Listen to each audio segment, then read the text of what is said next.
When I think about the development of kids, and I think about what it means for kids to find their identity, find their purpose in life, understand who they are, build their skills, this is what school's about. This is a place where we want kids to feel safe, we want kids to feel like they belong. So the opportunities that we create, the buildings that we create are all part of bringing kids into that community. So school has to have that home feel as well. I belong here. Teaching and learning here at NewTrier has always been excellent. It's been excellent, like, in spite of the facilities. And so you try to think of all these ways to get around the limitations of the building or the environment.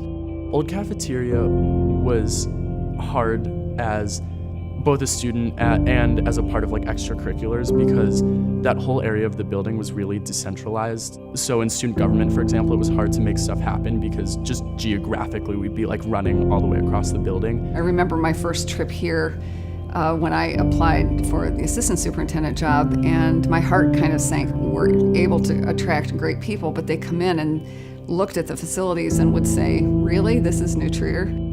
We really needed an update in every way, and so we began that process.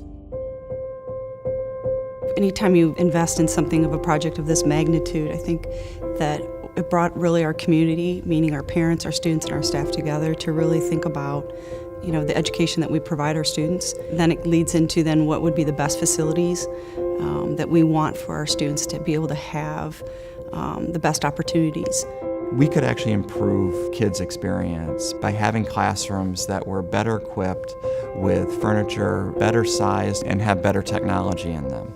All three of those things put together create a whole different learning environment for kids. We were thinking about the light, we were thinking about students collaborating, how students could gather differently, how students could work in a library space.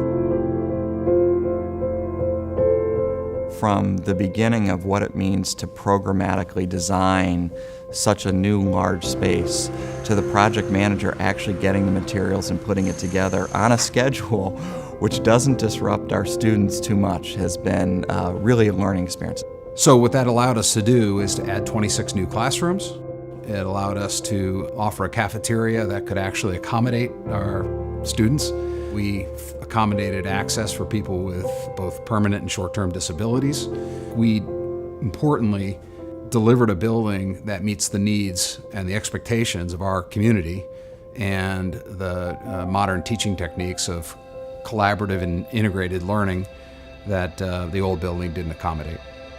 You know, if you're in an old classroom and they're in that sort of double row horseshoe, just to be able to get to Bobby in the back row because he needs a little more help. Like now, just like walk around the table and I'm right there, and he doesn't feel put on the spot, and I don't feel like I'm jumping over people, and we're able to make that connection and move on. It's just so much easier. So many more of my classes now involve talking to each other and interacting with each other because the new spaces allow us to do that. It definitely kind of builds a sense of community when we're able to move our desks however we want and really talk to each other. The way that they feel being at school, the way they feel welcome in the school has exceeded my expectations. This was money well spent, it was well executed, and is going to serve this community for generations. This design of the classrooms connected to a large group space and small group spaces is really unique, and I'm just eager to see how they'll be used. It's a more positive place to be a student and to work on, I guess, academics and extracurriculars. It's just a better place to be, I think.